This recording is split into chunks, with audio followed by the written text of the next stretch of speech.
Linggo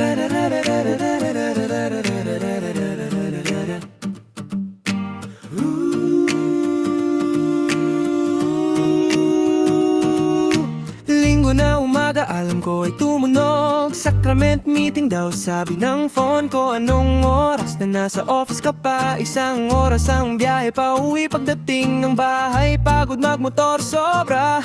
Dati ako laging sa chapel ng maaga. Ngayon attendance ko parang buwan. Minsan lang makita, pero pag may message sa group chat, pag may potluck daw, gising ako agad. Pag may pagkain, active ako. Biglang lumalakas ang testimony ko. Kahit di ako nakita nung sakrament. So what evening, present na present. Pag may lumpia at spaghetti, parang may spirit na bumabalik sa akin. Sabi ko, service lang to kay Lord. Habang pangalawang plato ko nasa board. Bada bada bada bada bada bada bada bada bada bada bada. Bada bada bada bada bada bada bada bada bada bada bada.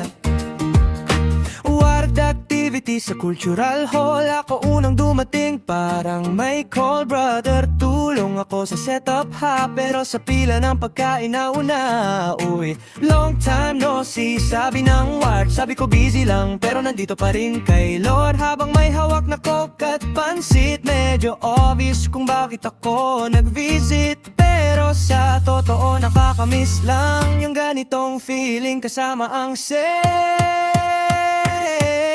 Pag may pagkain, active ako. Biglang lumalakas ang testimony ko. Kahit di ako nakita nung sakrament. So what, di na present na present. Pag may lumpia at spaghetti, parang may spirit na bumabalik sa akin. Sabi ko, service lang to kay Lord. Habang pangalawang plato ko nasa board. Bada bada bada bada bada bada bada bada bada bada bada.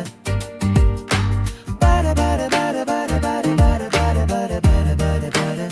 Sana wag husgahan kung dito lang nakikita. May faith pa rin sa puso, di man lagi makasimba. Baka sa susunod na linggo na riyan makita nyo ko sa sacrament meeting. May mga dahilan lang na dapat unahin, sa trabaho at pamilya. Dito na lang nararamdaman yung saya at spirit na tanging mga members lang ang may dala.